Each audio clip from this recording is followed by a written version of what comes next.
The British £5 note, lady cadaver, deep sea diver, the humble fiver. I mean, it doesn't get you a lot these days, does it? Perhaps a small bouquet of flowers, some cheap wine, and if you're lucky, a humble pint. But can the humble fiver catch me a carp? We've got 36 hours at our disposal. We've arrived at the lake. We're just about to unload the van. Let's get the house up, get the rods ready, and we'll see if we can catch a carp on a lady godiva.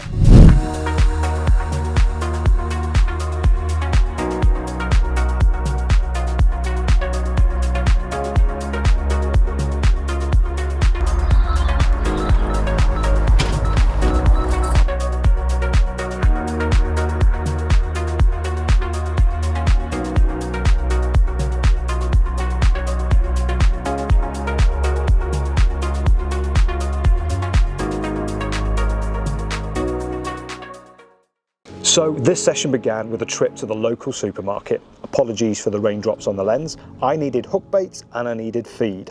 Making my way around the aisles, I found an old favourite. You might recognise this from the Vindaloo film, and at just 89p, it was straight into the basket. Next up, hook baits. As soon as I found the 3 for 2, I was onto a winner. Perfect. I could lace these with the hot sauce, giving me the perfect boosted hook baits.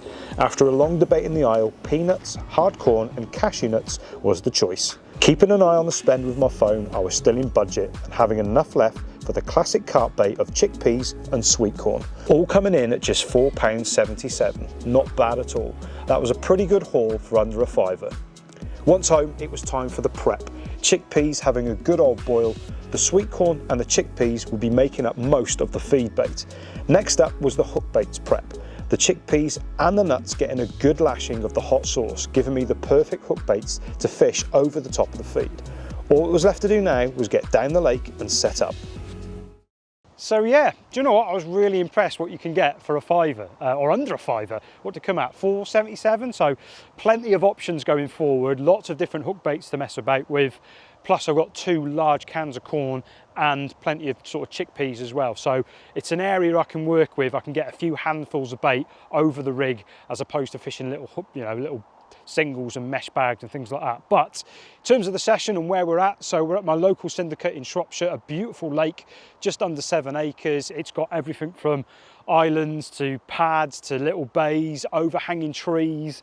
Best thing about this venue as well, I can use bait boats and you can use large boats as well. So we're going to take advantage of that on this session. Let me just spin the camera around, guys. So to my left-hand side, let me try and zoom in here for you. But over my left-hand side, you can see that set of pads there. Now that is going to be my left-hand rod. So we're going to target or use the bait boat to send that over to those pads. It's a direct line. I'll explain a little bit more what I'm doing when I put that rod out, but that's going to be one rod there, fishing tight up to those pads. We've got the option of using the boat as well, and that is the area where I'm going to be giving it a little bit more of a spread, I suppose, is the way of doing it, where we're going to be using handfuls of the corn, of the chickpeas, and that's going to be to the far side. So if you have a look over there, that's what's in front of me. So again, I've got, believe it or not, that little willow tree, and the trees to the right hand side, that's an island. You can see there from the drone footage, there is cut throughs and stuff. So you've got, the cut throughs are about 2 to 3 foot of water, but plenty of room for the carp to move in and around those pads.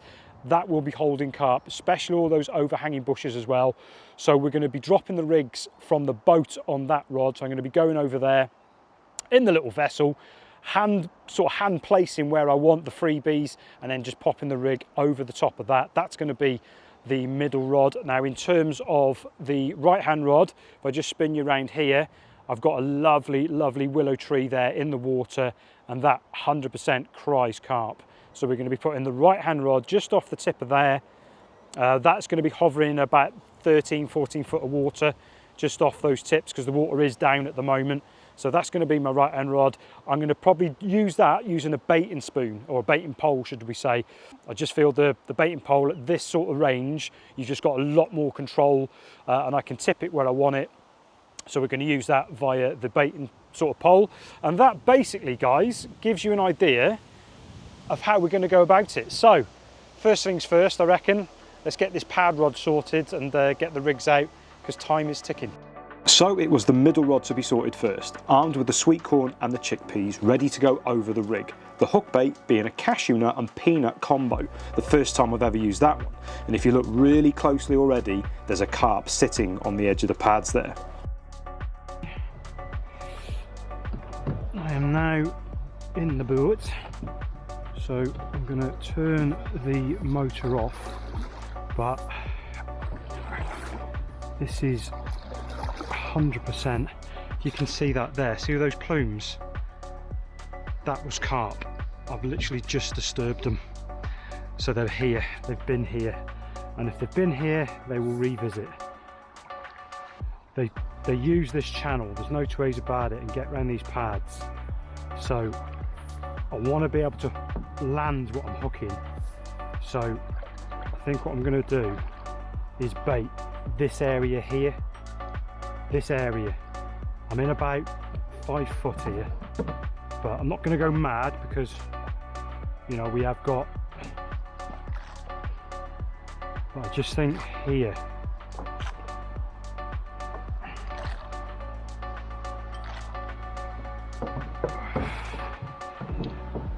Just putting the rod together. Right, so we're in position now. So we're going to put it there.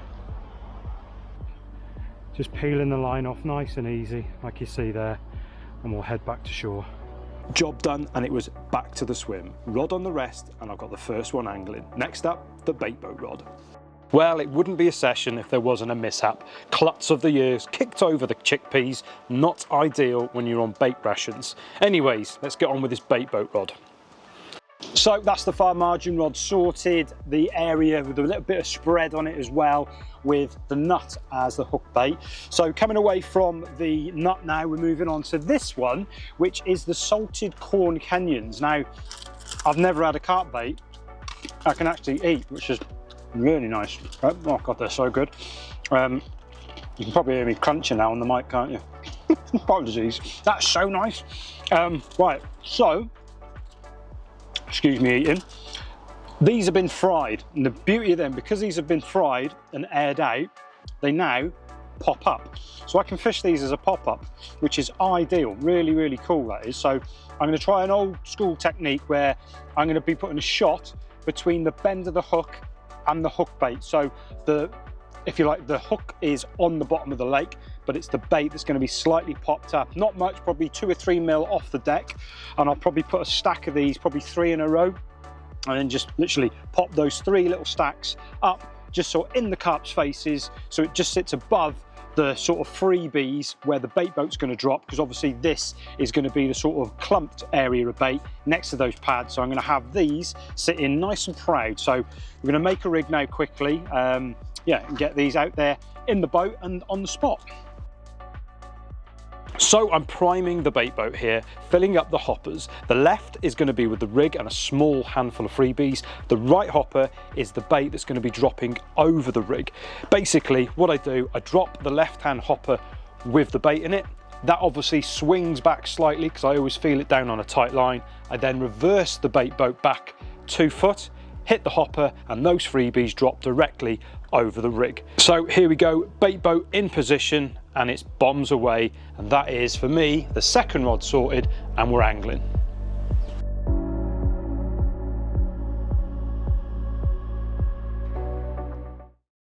So just set the bait boat rod. I've got the clutch rammed as tight as I can. I've got the alarm on maximum sensitivity, so the slightest touch of that line, of that rig moving, that alarm will sound straight away, and I'll be on it, because obviously, if you've seen from the drone footage, we are fishing quite close, and that's why it's really important. If you're fishing up to snags, pads, or anything like that, you need to be quickly on your rod, so you can't be going off to other people's swims and things like that and having a social. I will be literally no more than 6 foot away from these rods at all times. I'm locked up solid. I've got the alarm on maximum sensitivity.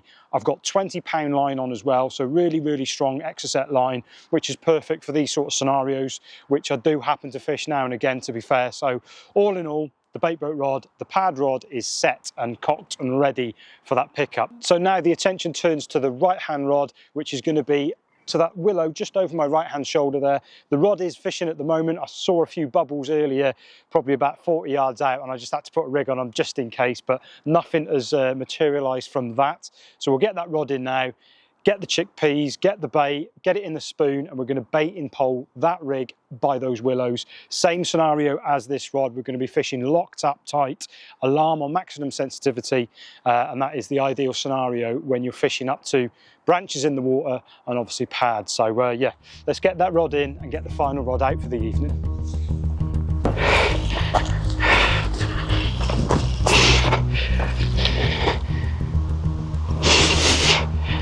Well guys, we are in. I don't even have time to switch the cameras on.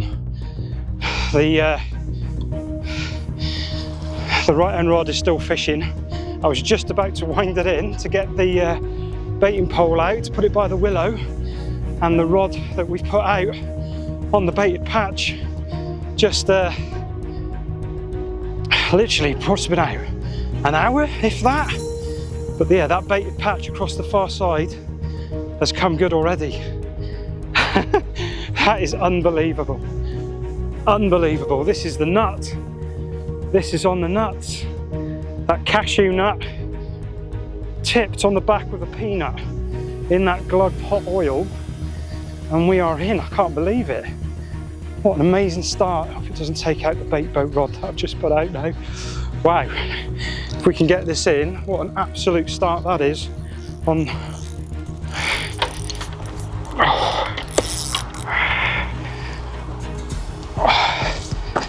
I can't believe it's gone that quick.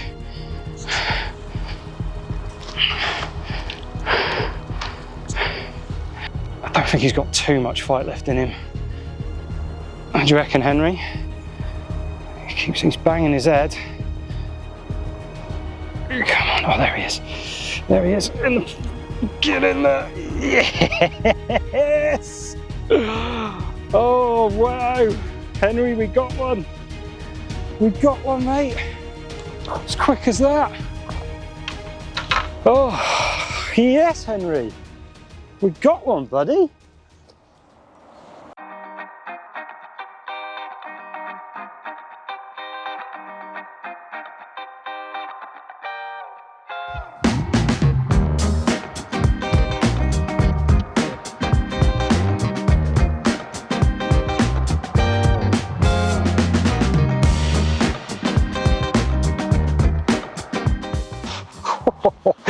Oh guys, what a fish this is. What an absolute stunning little mirror. He's a very angry mirror, as they all are when they get caught, but check him out. What a character. Beautiful, beautiful colours on him, lovely little scales dotted about, proper dark shoulders and head, just a beautiful fish. I'm chuffed as to be cradling this one, and so quickly on this session. Oh, just shows, doesn't it? A bit of a spreader bait. And catching one on the nuts, that's the first time I've ever had a carp on a cashew and a peanut combo. That's for sure. But I'm loving him. I will quickly show you the other side of this beautiful mirror. There we go. There's the other side. What a fish. What an absolutely beautiful, beautiful fish that is. Chuffed as to get one hand from the off as well. But we'll quickly get this one back. We'll get the rod back on its spot. I'm going to crack a beer and watch the sun go down. And hopefully there's a few more like this to come on our session, but mega, absolutely mega. Mwah.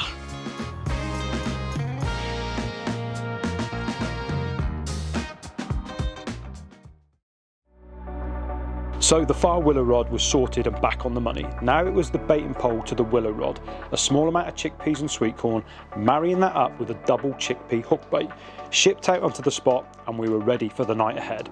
As promised, a cold beer watching the sun go down.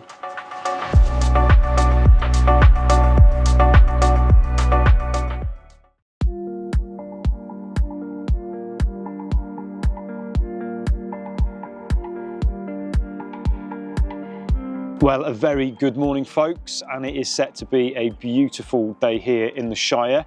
And I'll tell you what, there's nothing better than first light, watching that mist coming off the water, is there? I absolutely love that. I always find that a privilege to be on the bank watching that and enjoying a cup of tea. So I'm on my second brew of the morning. And I'll tell you what, guys, what an eventful night. So much has gone on, lots to tell you, lots and lots to tell you. So I've had 3 more bites since we had that mirror yesterday, 3. So to put it into perspective, what I'll do now, same rod that we went out last night, that same rod went again around midnight, which resulted in a lovely, lovely mirror. So I'll cut to that footage now. Check this little fella out. Have a look at him. What a lovely, lovely little carp that is. I haven't weighed him. I don't know, he's just a low double, but a beautiful, beautiful mirror all the same. And another one taking on that same spot again, over that sort of chickpeas and sweet corn, and then fishing that little combo nut on the hair, being the cashew and a peanut boosted in that hot sauce. But yeah, he's a wicked little fish, and he all the same. But the bait is now getting a little bit depleted, so I'm gonna, oh, hang on buddy, hang on. I'm gonna send the bait boat back out now. I'm not gonna go back out there in the big vessel at this time of night, but I'm yeah, gonna send out in the bait boat just a little bit of bait, just so the rod's back on the spot, and then we'll have a look tomorrow morning and assess the situation with how much bait we've got out, or what we've got left, should we say, and see if we can get the rod back on the spot again with a bit more bait round it, sort of spread. But that seems to be doing the business at the moment, having the bait spread out a bit and then fishing that hook bait in amongst it. But number 2 for the session, so let's get this one back, and I'll probably catch you in the morning. Mega. So yeah, mega chuffed with him. Really lovely little fish, that one. And again, off that spot, fish number 2, bite number 2, and depleted bait supply now, that's for sure. But I didn't want to get in the big vessel last night, so put the rig back in the hopper. As you can see there, it was a little bit depleted, the old hopper, because I'm trying to ration the bait now.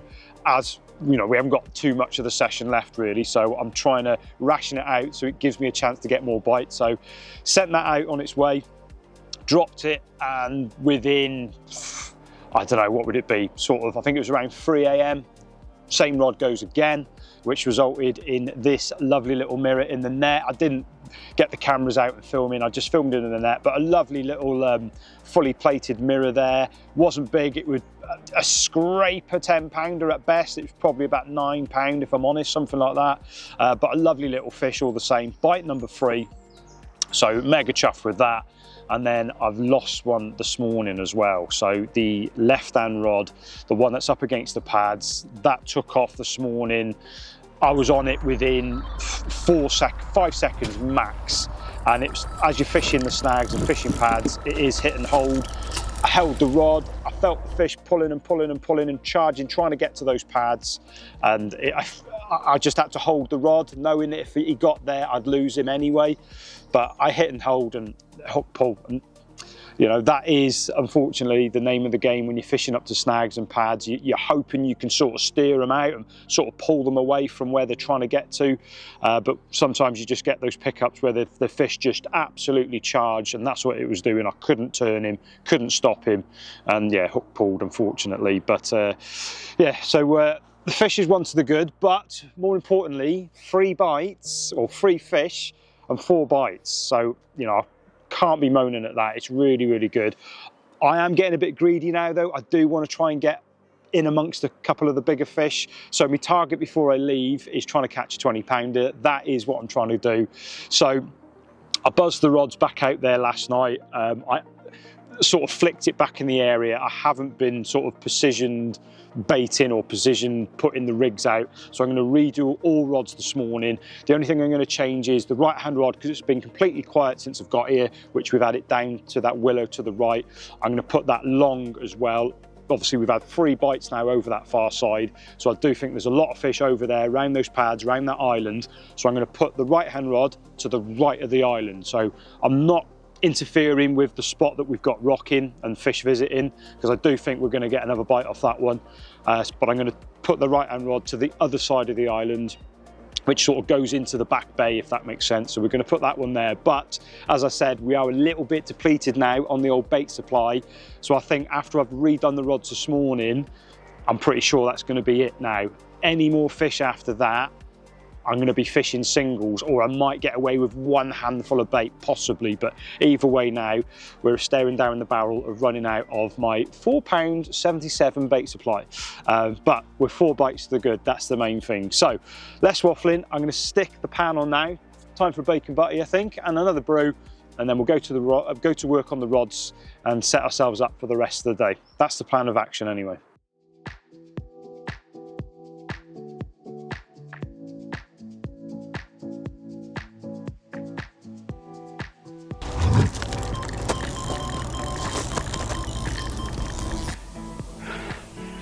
Well guys, we are in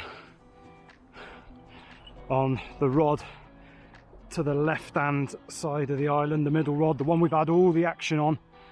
It's been out about an hour. So we were hoping for a better fish. It feels like a better fish. It's not massive, but I think it's bigger than the others. It's moving some water anyway. I know we said let's catch a 20. It would be amazing if it was, but all the same, this is bite number 6, because there is already another one in this net here, a little small one that we've had, and again it's over that far side by those islands.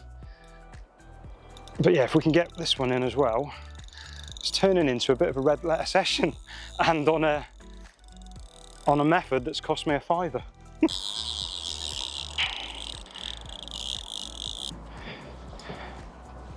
Come on. This literally is probably the last fish of the session, because I'm completely out of bait now. I'm done. All bait went out on that last hit with the bait boat, sort of all eggs in one basket, in a hope that we might be able to pick up one of the bigger fish. Definitely feels a better fish. Haven't quite seen him make an appearance on the surface as yet, but he ain't far away. Oh, come on.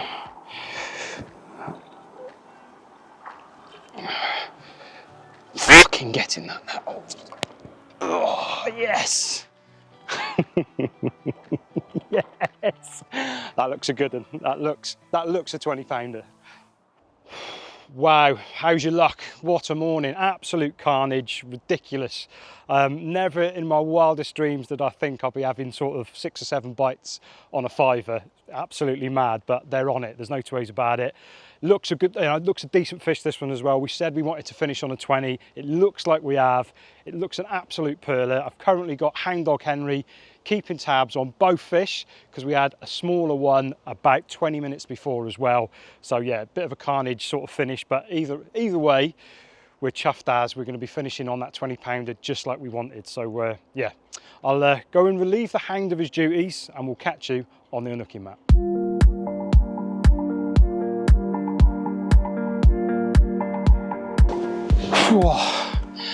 Well guys, what a way to finish the film. I am now completely out of bait. It is time to pack up, and the old saying is saving the best till last, and without doubt this fish does it. Check that out. That is an amazing mirror. Wow, what a fish. Amazing colours, black shoulders, just a beautiful mirror. Everything that I could have hoped for, and finishing on it. So this one went 25-12, and I am absolutely elated to be holding a fish like this. Amazing. I'll quickly spin it round, and I'll show you the other side of this incredible mirror. Wow. Oh, right, here is the other side. That isn't cool. That is insane. Wow. I'm lost for words a little bit. I'm fumbling my words, but I don't care. That is just an insane looking fish, and without doubt, probably the nicest one I've caught this year. And what a way to finish it on catching a fish for a £5. Can you do it? Absolutely you can. Right, let's get this one back. Once again, guys, thank you so much for watching the film. Hope you enjoyed it. Please drop us a like and a subscribe, and me and the hound dog will catch you on the next one. Let's get this amazing mirror back in the drink. Yes.